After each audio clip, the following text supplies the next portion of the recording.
Cyclic quadrilateral एक 9th class के point of view से one of the most important quadrilateral है ये। साइक्लिक मतलब सर्कल खत्म होते ही आपका क्वाड्रिलेटरल चैप्टर इसीलिए स्टार्ट होता है क्योंकि यहाँ पर हम क्वाड्रिलेटरल खत्म करते हैं सर्कल। तो a cyclic quadrilateral is that quadrilateral whose all four vertices lies on a circle। एक ऐसा quadrilateral जिसके चारों की चारों vertices सर्कल पे लाई करते हैं, सर्कल के circumference पे। That kind of quadrilateral are known as cyclic। Mouse से लिखते सर हैं सर, तो कंप्यूटर में कर रहे हैं। O is not a cyclic quadrilateral ना। Point A, point B, point C lies on the circumference of a circle, but ये center O जो है ना ये circumference of a circle में लाई नहीं कर रहा है, इसलिए cyclic quadrilateral नहीं है। एंड ये बाजू वाला डायग्राम जो आपको दिख रहा है this one is cyclic quadrilateral. फर्क है दोनों। नाउ नेक्स्ट पहले इसका थ्योरम से चालू करते हैं। आई थिंक हम लोग यहाँ पर ये बोला गया थ्योरम नंबर 15 में the sum of the either pair of opposite angles of a cyclic quadrilateral is 180 और वी कैन से चलिए तो फाइनली स्टेटमेंट क्या है, sum of either pair of opposite angles of a cyclic quadrilateral is 180। Given में क्या है, ABCD is a cyclic quadrilateral and a circle with centre O। अच्छा ये लिखना है आपको, and a circle with centre O, ये गिवन में लिखना है। To prove angle A plus angle B 180, to prove में एक और टारगेट है angle B plus angle D 180। तो proving this material I am joining OB and OD, और यू कैन जॉइन OC और OA, बट बेटर रहेगा आप अभी OB और OD ज्वाइन कर लीजिए। Yes sir. ऑडियो म्यूट करो। C एंड OCD दोनों के दोनों आइसोसेलेस है, इवन दो OAB ये भी आइसोसेलेस है because of radius of the circle. तो इन्होंने क्या किया तिया ने कि OCB एंगल OCD, मतलब ये देखो आप एंगल OCB को उन्होंने ले लिया था x, तो आपको पता है OBC भी x हो जाएगा आइसोसेलेस की वजह से। सिमिलरली OCD को ले लिया इन्होंने y, तो ODC एंगल भी हो जाएगा y आइसोसेलेस की वजह से। तो ऐसे कर करके ना आप XYZ ऐसा नेमिंग दीजिए and you know very well कि angle A plus angle B plus angle C plus angle D is 360 because sum of angles of a quadrilateral is sum of all angles of a quadrilateral is 360। जहां जहां हम लोग ने x y ये कुछ put किया था ना, तो from figure angle A angle B angle C angle D की वैल्यू x y z के टर्म में जो भी आ रही होगी ना वो पुट कीजिएगा, ऑटोमेटिकली आपको दिख जाएगा कि angle C plus angle A 180 आ रहा होगा। तो आप करेंगे तब आपको डिस्प्ले में दिखेगा। तब तक भाग्यांश सेकंड मेथड बता रहे हैं, तो बताइए भाग्यांश। सर एंगल BOD x ले लेते हैं। हाँ जी, BOD कौन सा, रिफ्लेक्स वाला BOD कि सर रिफ्लेक्स BOD को भी ले सकते हैं, वो वाले को भी ले सकते हैं। ठीक है, तो चलो मैं इनको लेता हूँ, रिफ्लेक्स वाला नहीं ले रहा हूँ, आप जो बोल रहे हैं एज्यूम कर रहा हूँ मैं angle BOD which is in front of angle C is now. Sir तो फिर एंगल BAD x/2 हो जाएगा। सही है। और सर एंगल BOD रिफ्लेक्स जो है वो 360 माइनस x हो जाएगा। सही है। सर तो एंगल BCD उससे 180 माइनस x/2 हो जाएगा। सर फिर C और A को ऐड करेंगे तो x/2 कट जाएगा और सिर्फ 180 बचेगा। एक्चुअली पता है, मैं तो यही वाला प्रूफ बताता हूँ जो भाग्यांश ने बताया, और तिया का भी मेथड रॉन्ग नहीं ना, तो वो भी बहुत सही मेथड था। सर एक और मेथड है। हाँ जी, अब एक और मेथड में आते हैं, जॉइनिंग AC है ना। सर AC और BD दोनों को ज्वाइन करके कोई भी एक साइड को एक्सटेंड कर दो। हाँ जी, तो उससे भी प्रूव होता है, वो भी राइट मेथड एकदम। सर उससे एक और चीज प्रूव हो जाएगी, वो एक्सटीरियर एंगल वाला भी। एंगल वाला, इससे एक्सटीरियर वाला भी होता है। सही बात है आपको, एकदम सही है। जो इजी और कंफर्टेबल लगता है मुझे, सबको जो कंफर्टेबल लग सकता है, तो वो अपन डिस्कस कर लेते हैं। और वो ये वाला है, देखिए मैंने प्रूफ में ये ABCD डायग्राम बना दिया, और सेंटर से सेंटर कहीं पर था इसका, यहाँ से मैंने ये O और B को मैंने ज्वाइन किया था, ये ऐसा काम किया था मैंने, ये रहा। अब आप देखिए ये वाला जो एंगल है जो भाग्यांश ने बोला एंगल BOD, ये जो है ये इसके पीछे जो सरकमफ्रेंस में एंगल है ना, आर्क BD ने सेंटर पे जितना भी एंगल बनाया है, यही arc BD circumference A point पे इसका डबल एंगल बनाएगी। इसका सरकमफ्रेंस वाले का ना, that is angle BOD. Angle BOD को आप ये भी लिख सकते हो फ्रॉम डायग्राम, आप बीएडी को एंगल ए भी लिख सकते हो। कौन सा लॉजिक है ये? Angle made by any arc at the centre is twice the angle made bye same arc at the circumference. तो आप बीएडी को एंगल ए भी लिख सकते हैं, दैट्स इट। अच्छा, अब आप जो ये भाग्यांश ने सेकंड चीज बोला था कि ये रिफ्लेक्स वाला, बीओडी का रिफ्लेक्स ले लिया अगर अपन, रिफ्लेक्स ऑफ एंगल बीओडी, अगर आप बीओडी का रिफ्लेक्स लेंगे, let us assume this angle जो मैं बोल रहा हूँ वो ये वाला एंगल है, तो इसके बैक साइड में ये वाला एंगल बन रहा है सरकमफ्रेंस पे, तो आई कैन इजली से कि ये 2 टाइम्स ऑफ एंगल सी है। अच्छा, अब मैं दोनों को ऐड कर लेता हूँ, बीओडी इक्वेशन 1 और इक्वेशन 2, तो BOD plus reflex angle BOD is equal to RHS में आ जाएगा 2 times of angle A plus angle C, ऐसा। अच्छा, बीओडी और रिफ्लेक्स ऑफ बीओडी ये दोनों मिलके एक पॉइंट ओ पे पूरा कंप्लीट एंगल बना रहे हैं, और कंप्लीट एंगल की वैल्यू होती है 360, that is 2 times of angle A plus angle C. तो 2 से आप डिवाइड कर दीजिए तो you will get angle A plus angle C is 180। तो हेंस प्रूव्ड। तो थोड़ा सिंपल लगता है ये। इसमें ये है कि आप थोड़ा ऑब्जर्व करें कि सेंट्रल एंगल, आर्क ने जो सेंटर पे एंगल बनाए हैं उसका डबल एंगल सरकमफ्रेंस में बनाता है। अगर आप ये ऑब्जर्व कर पाते हैं तो आपके लिए बहुत कंफर्टेबल है। Yes sir. अगर आप नहीं कर पाते तो आइसोसेलेस वाला मेथड या प्रथम जो बता रहा था एक्सटेंड वाला, आइसोसेलेस वाला मेथड फिर आप यूज कर सकते हैं, वो भी आपको बहुत इजी पड़ेगा। तो एंगल बीओडी व्हाइट कलर का आप देखिए, एंगल बीओडी जो मैंने मार्किंग में बनाया है, जो डायग्राम के अंदर मैंने बनाया है, एंगल बीओडी व्हाइट कलर जो नॉर्मल एंगल है that is 2 times of angle A, and red colour angle that is reflex angle of BOD. तो reflex of BOD is 2 times of angle C, angle made by any arc at the centre is twice the angle made by that same arc at the circumference. But कैसे? जो भी arc centre पे angle बनाएगी और वही arc अगर circumference पे angle बनाएगी तो वो दोनों एंगल ना आमने सामने बैठे हुए नहीं रहना चाहिए, कॉरस्पॉन्डिंग पोजीशन पे होनी चाहिए। तो आमने सामने नहीं, जैसे आप देख सकते हो इस डायग्राम में, ये जो व्हाइट कलर का मैंने बीओडी एंगल बनाया है और ये जो रेड कलर का एंगल सी दिख रहा है, ये आमने सामने, और एंगल और करा किसने, एंगल को बनाया किसने? आर्क बीडी ने ही बनाया है। तो आर्क बीडी ने सेंटर पे व्हाइट कलर का भी एक एंगल बनाया और सरकमफ्रेंस सी पे रेड कलर पे बनाया है। तो इन दोनों के लिए कोई कनेक्शन नहीं है ना, मतलब हम जो कनेक्शन वाला जो थ्योरम लिखते हैं वो ये दोनों एंगल के लिए वैलिड नहीं है। तो हम जो लिखेंगे वो दो एंगल्स के लिए वैलिड रहेगा जो सेंटर पे और सरकमफ्रेंस पे आमने सामने में नहीं रहना चाहिए, एंगल्स कॉरस्पॉन्डिंग पोजीशन पे रहना चाहिए। अच्छा, तो अब आप देख सकते हैं एक क्वाड्रिलेटरल में, क्वाड्रिलेटरल जो आपको दिख रहा है A B C D, quadrilateral में ऐसा रूल है कि angle A plus angle B plus angle C plus angle D is 360। जहां पर angle A plus angle C की वैल्यू है 180, तो angle B plus angle D बचा 360 माइनस 180। क्यों 180 माइनस हुआ? क्योंकि आपको पता ही है ये इतने एंगल्स का sum, angle A plus angle C का सम 180 है, 180 को मैंने आरएचएस में ले जाके माइनस कर दिया, तो angle B plus angle D आ गया मेरे पास 180। तो ये भी इसलिए ऐसा होता है कि angle A plus angle C भी 180 और angle B plus angle D भी 180 है, that is the reason quadrilateral is cyclic. Sir ये तो पिछले वाले एक क्वेश्चन पेयर वालों ऑफ की है। रिवर्स है। Yes reverse sir. है, इसका कन्वर्स है, उसको हम लोग प्रूव करेंगे अभी। इसका रिवर्स स्टेटमेंट है, अगर क्वाड्रिलेटरल के चारों वर्टाइसेस में से ऑपोजिट एंगल्स का सम 180 आ रहा है तो वो क्वाड्रिलेटरल साइक्लिक है। इसका मतलब यही होता है कि वो चारों वर्टाइसेस किसी एक सर्कल पे तो पक्का आ रहे होंगे, बाकी कहीं और पर भी आए हमें कोई मतलब नहीं है, भले 50 सर्कल में आए अलग अलग जगह, लेकिन ये गारंटी है कि ए बी सी डी ये चारों तो पक्का है एक सर्कल पे आ रहे हो। इस स्टेटमेंट की मीनिंग ये है। तो लेट्स प्रूव दिस कि ये चारों एक सर्कल, ये चारों पॉइंट एक सर्कल पे ही कैसे आएंगे। ठीक है, तो पहले आप स्टेटमेंट लिख लीजिएगा, बना हुआ है, मैं आपको डायरेक्टली प्रूफ बता ही रहा हूँ। जैसे आपको दिख रहा है PQRS ना, मैंने एक साइक्लिक क्वाड्रेटर लिया हुआ है।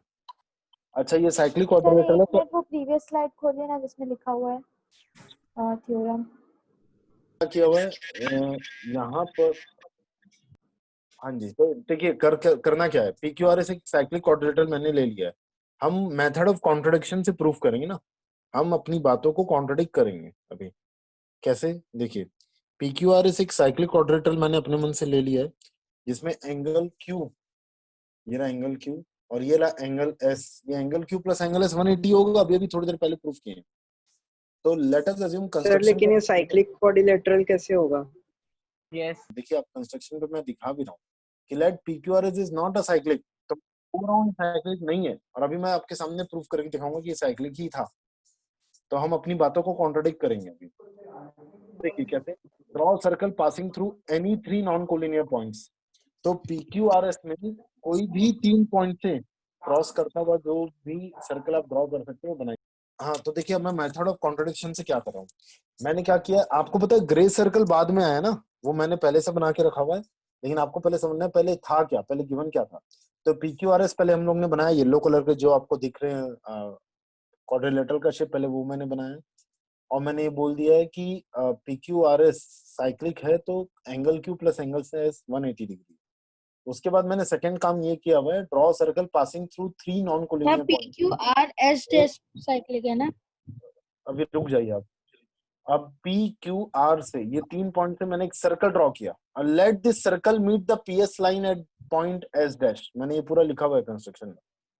तो मैंने क्या किया, पहले येलो कलर के जो डायग्राम आपको दिख रहे हैं क्वाड्रिलेटरल का वो बनाया, फिर PQR से क्रॉस होता हुआ एक सर्कल मैंने बनाया, 3 नॉन कोलिनियर पॉइंट से सर्कल बनाया जा सकता है, इसका मेथड आपको याद होगा, थ्योरम नंबर 9 में था, थ्योरम नंबर 9 में, from any 3 point we can draw, from any 3 non collinear point we can draw circle. तो मैंने RQ और PQ को लेके वो कैसे बनाते थे, परपेंडिकुलर बाइसेक्टर ले लेके सर्कल बनाते थे, तो RQ का परपेंडिकुलर बाइसेक्टर बनाइए और PQ का परपेंडिकुलर बाइसेक्टर बनाओगे, और दोनों के परपेंडिकुलर बाइसेक्टर जहां टकराता है उसको बोलते थे सेंटर O, ऐसा था तरीका। तो वो करके आप एक सर्कल बनाएंगे जो कि ग्रे कलर का आपको सर्कल दिख रहा है, let this grey circle intersect the PS line at point S dash. तो फिर कॉमन सेंस तरीके से ये PQRS dash will become cyclic, भले हम लोग ने PQRS को थोड़ी देर के लिए, देखो गिवन में मैंने PQRS को साइक्लिक लिया है, देखो गिवन में, ठीक है, और नॉट गिवन बोलना चाहिए, एक मिनट, गिवन में ये लाइन काट देना ना, ये लाइन नहीं आएगा गिवन में, सॉरी ये लाइन नहीं आएगा, this one is not here.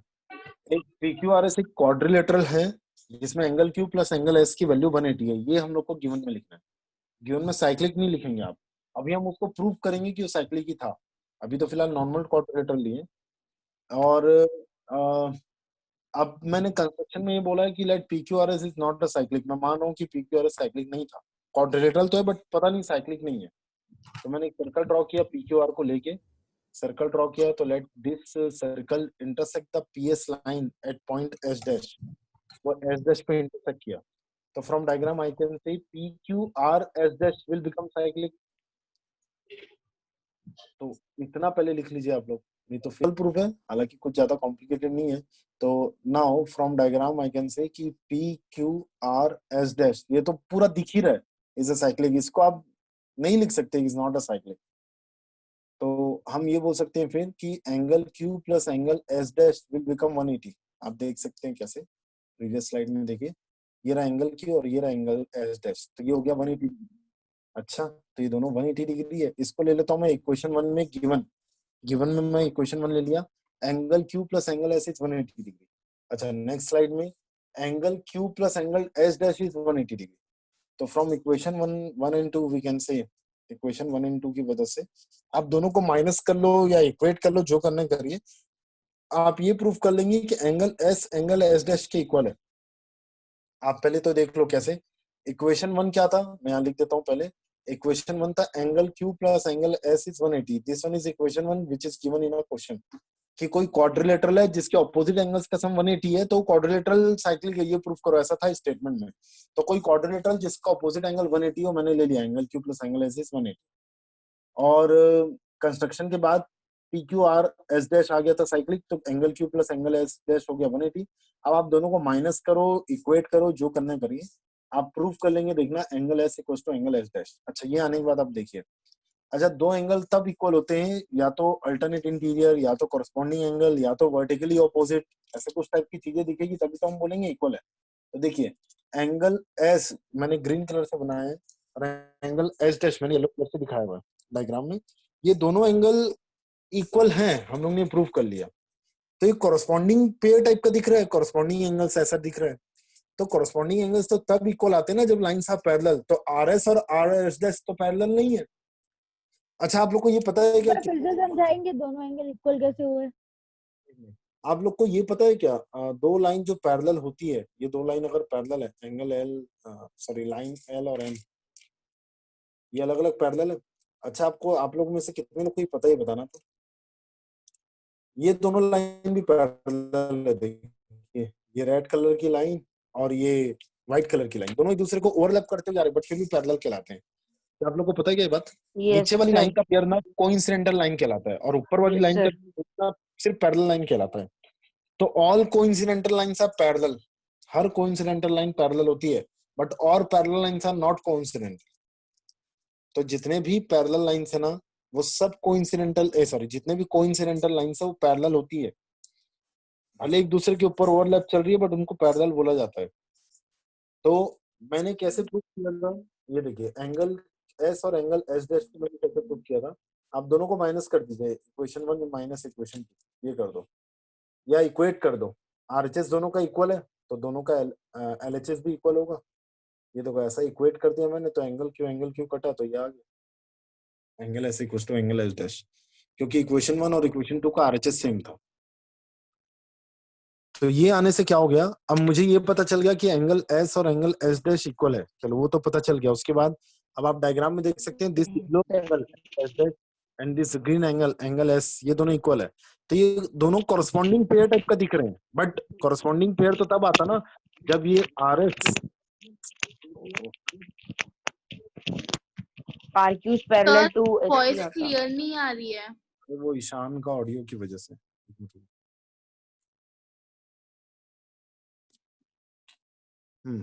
तो देखिए ये आर एस लाइन थी, तो ये आर एस लाइन और आर एस डैश लाइन ये दोनों पैरेलल तो नहीं दिख रहे हैं, और एंगल एस और एंगल एस डैश को इक्वल भी दिखाना है। तो ये तभी पॉसिबल है जब ये R S line R S dash के साथ ओवरलैप हो जाए, तभी ये पॉसिबल है। अदरवाइज एंगल एस डैश के साथ कभी जिंदगी में इक्वल नहीं होगा। बताऊं क्यों? क्योंकि आपको पता है triangle R S S dash, देखिए triangle R S S dash, आपको पता है वन एक्सटीरियर एंगल आर 0 आ जाएगा ऐसे तो। आपको पता ही है ये चीज हमेशा कि always one exterior angle is equal to sum of two opposite interior angle. तो एक एक्सटीरियर एंगल ना, ये एंगल, सॉरी ये वाला एंगल और ये एस एंगल के सम के बराबर ही होगा। तो हाउ इज दैट पॉसिबल कि angle S equal to angle S dash, sorry angle S dash equal to angle S plus angle R, ये होगा, ये हटा दो। तो ये हो गई। अगर ये ट्राइंगल बन रहा है आर एस एस डैश, तो one exterior angle should be equal to sum of two opposite interior angle.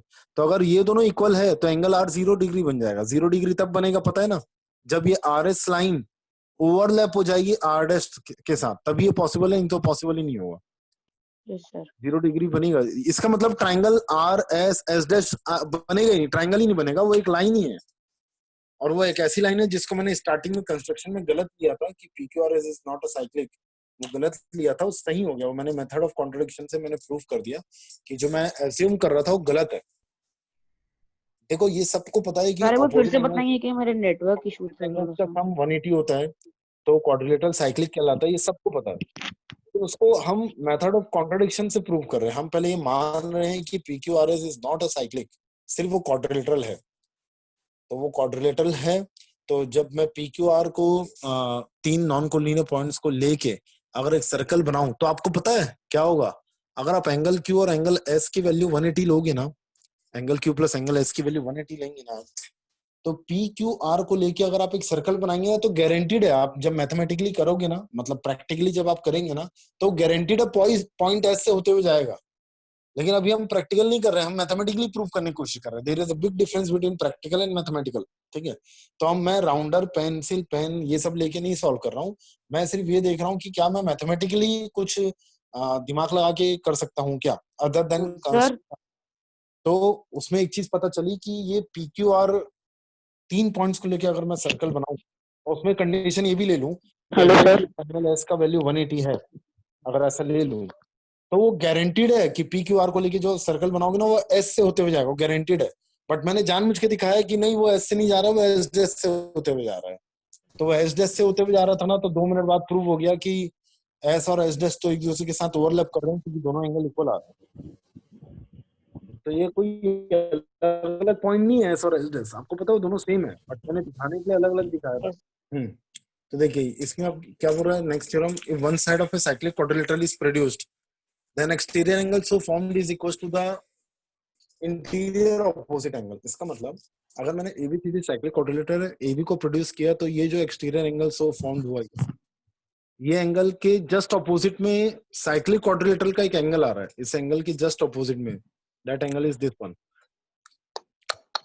ये हो गया जस्ट बाजू में। तो इस एंगल के जस्ट सामने जो एंगल आ रहा है वो आ रहा है एंगल दिस। तो आपको पता है angle D is equal to angle exterior angle B, ये आपको प्रूफ करना है। इसका मतलब ये रेड कलर का angle angle blue sir colour के इजी है। बहुत ज्यादा सर, इजी मैं है। तो हाँ जी बताइए। सर बहुत इजी है सर। हम अभी भी पढ़े कि angle B equals to angle B plus angle D 180 होगा। तो सर हम ये साइक्लिक की एंगल, वजह से आ गया। Yes sir. सर और एंगल बी इक्वल्स टू हम लोग ये भी लिख सकते हैं कि 180 minus angle D. Exactly 180 minus angle D. Yes sir. तो आप इसको ही लिख दो ना, एंगल बी को लिख दो लीनियर पेयर की वजह से, this angle B is equal to 180 minus angle CBE हाँ सर ये भी लिख सकते हैं। Equal to 180। बस मैंने एंगल बी की जगह लिख दिया 180 माइनस एंगल सीबीई। तो ये दोनों सर इससे एंगल, प्रूफ हो गया angle D equals to angle CBE. हाँ ये 180 180 कैंसिल हुआ और एंगल सीबीई माइनस में था तो उसको उधर भेज दीजिए, तो it will become angle CBE equal to angle D. Hence proof. बहुत ही सिंपल प्रूफ था इसका, यस सर। बट बहुत इंपॉर्टेंट है। कोई भी एक साइड, चलो इसका बताइएगा, इसका बारे में बताइए। लेट अस अज्यूम ये वाली साइड हम लोग ने एक्सटेंड की, ये बीसी वाली साइड को हम लोग ने एक्सटेंड किया, तो यहाँ पर जो एंगल बन रहा है ये वाला एंगल किसके इक्वल आएगा? Angle DAB। Exactly this angle C is equal to angle DAB, ये दोनों इक्वल आ जाएंगे ना। वन एक्सटीरियर एंगल, जो भी एक्सटीरियर एंगल आ रहा है उसके जस्ट बाजू वाले एंगल के सामने वाला एंगल कहलाएगा ऑपोजिट इंटीरियर एंगल। तो एंगल सी के बाजू में कौन सा एंगल है? ये वाला एंगल जो कि क्वाड्रिलेटरल के अंदर आ रहा है, इसको हमें नहीं ध्यान देना है। इसके सामने कौन सा एंगल आ रहा है? ये वाला एंगल। तो angle A equals to angle हो जाएगा CBF, अगर मैं इसका नाम दे दूं तो इसका रिजल्ट अब यहाँ ये रिजल्ट लिख सकते हैं, angle A equals to angle BCF। Sir हाँ जी बोलिए ना, पहले आप डायग्राम बना लीजिए आराम से, कुछ गिवन है इन्फॉर्मेशन वो देख लीजिए। एंगल ABC 50, मार्किंग के अकॉर्डिंग गिवन में मैं ये भी लिख सकता हूँ AB इक्वल्स टू AC है। Then find angle BDC angle BEC। अच्छा तो BDC और BEC आपको निकालना है। तो this angle is our target and this angle is also our target. Sir कौन से में आंसर भेजना है? कहाँ चैट में भेजना भेजना है। 80,100। हाँ सही है 80,100। यस सही है। सर। ठीक है सर सबका आगे 80,100 यस। बहुत बढ़िया सही है। इन लोग का आंसर सर मैं बताऊं? एक मिनट में बताई देता हूँ, आप लोग आंसर बस देते रहो। मैं बता चुका हूँ अक्सर। एंगल ABC 50 है, आंसर की नहीं एंगल सॉल्यूशन की बात कर रहा हूँ। है तो ये भी 50 डिग्री हो जाएगा जैसा। एंगल सम प्रॉपर्टी लगाएंगे तो ये वाला एंगल आ जाएगा 100, एंगल ए। आपको दिख रहा है आर्क या कॉर्ड, कॉर्ड देख लो, कॉर्ड BC ने ए पॉइंट पे सरकमफ्रेंस पे 100 एंगल बनाए हैं, तो यही कॉर्ड BC D पॉइंट पे भी 100 एंगल ही बनाएगी, that is equal to angle BAC and equal to हो गया 100। अब आपको पता है या तो आप किसी एक को ले लीजिए, मैं इसको ले लेता हूँ, चलो BDCE is a cyclic quadrilateral, देख लीजिए किसी एक को ले लीजिए, या तो इसको ले लो या तो सर BAC 80 डिग्री आएगा सर ना? BAC 80 आएगा। सर 80 आएगा। अच्छा मैंने 100 लिख दिया। आएगा BEC। हाँ हाँ हाँ हाँ सही है सही है। अच्छा ये 80 आता है वो 100 आता है, हाँ सही है। ये 80 आएगा एंगल सम प्रॉपर्टी पे, सही। तो अब आप देखिए BDCE is a cyclic quadrilateral, और ये साइक्लिक क्वाड्रिलेटरल है तो ऑपोजिट एंगल्स का सम क्या होता है 180। तो एंगल यहाँ पर मैं लिख देता हूँ ऐसा, angle BEC plus angle BDC equal to आ जाएगा 180। और ये क्या था अपने पास, BAC कितना था अपने पास, BAC या BDC जो भी आप बोलो, BDC था हमारे पास 80 डिग्री, तो BDC था 80 डिग्री, वो यहाँ पुट कर दूंगा मैं, तो एंगल BEC आ जाएगा 180 माइनस 80 दैट इज 100। तो साइक्लिक क्वाड्रिलेटरल का थोड़ा सा यूज हो गया इसमें। साइक्लिक कैसे देखना है, कोई भी क्वाड्रिलेटरल जिसके चारों पॉइंट सरकमफ्रेंस में हो साइक्लिक है, बस खत्म, उससे ज्यादा दिमाग ही नहीं लगाना रहता। एंगल सम प्रॉपर्टी यूज करके मैंने एंगल ए निकाला है दैट इज 80। फिर मैंने यूज किया सेम आर्क और same chord subtend same angle at the vertices at the circumference, तो BAC BDC के इक्वल आ जाएगा। तो BAC हमारे पास 80 है तो BDC भी 80 हो जाएगा। नाउ साइक्लिक क्वाड्रिलेटरल के लॉजिक से BEC आएगा 100।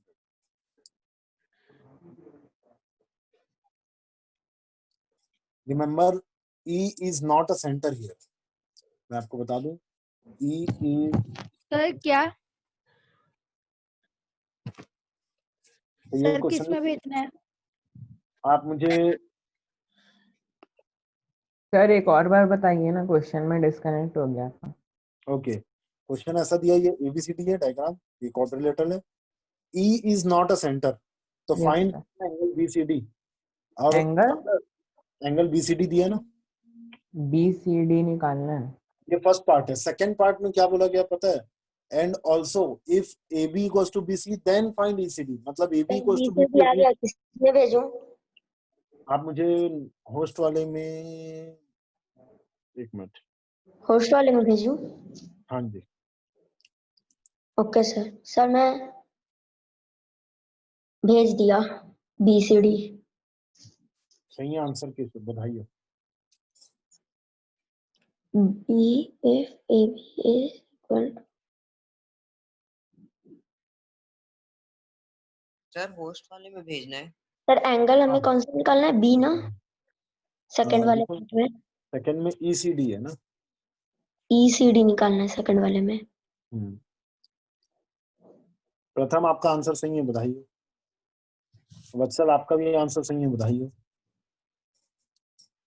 श्रेयांश का सही है, ओजस्वी बेटा गलत है। तिया का आंसर सही है।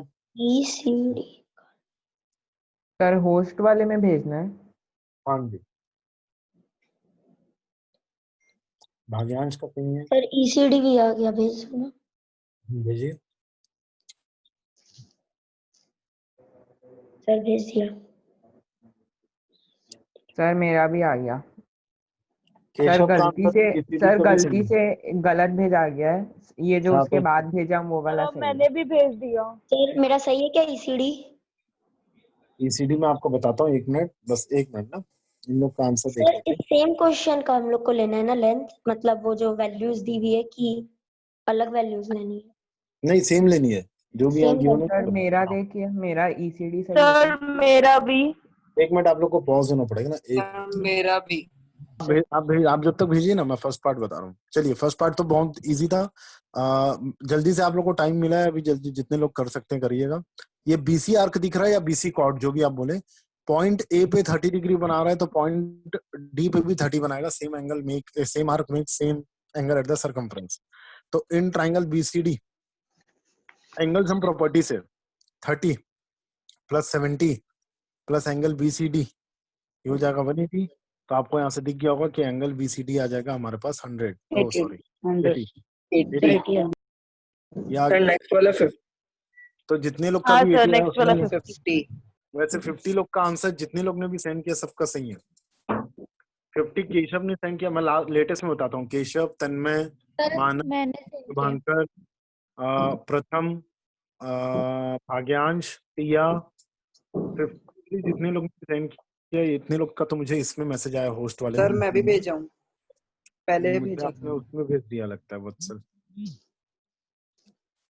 यस, वत्सल का भी राइट है, सर मैं 4 बार भेज रहा हूँ। शुभांकर का भी राइट है, सही है, एकदम सही है। वो आप लोग क्या उसमें भेज रहे हो ना, वत्सल और शुभांकर का भी राइट है, एकदम सही है। तो देखिए ये कैसे आ गया, बहुत सिंपल था हालांकि ये भी। सेकेंड पार्ट का आंसर 50 कैसे आ रहा है ना, तो ए बी जो है वो बीसी के इक्वल है, ये रहा। तो आपको पता है आइसोसेलेस ट्रायंगल दिख रहा होगा आपको, triangle ABC is an isosceles triangle.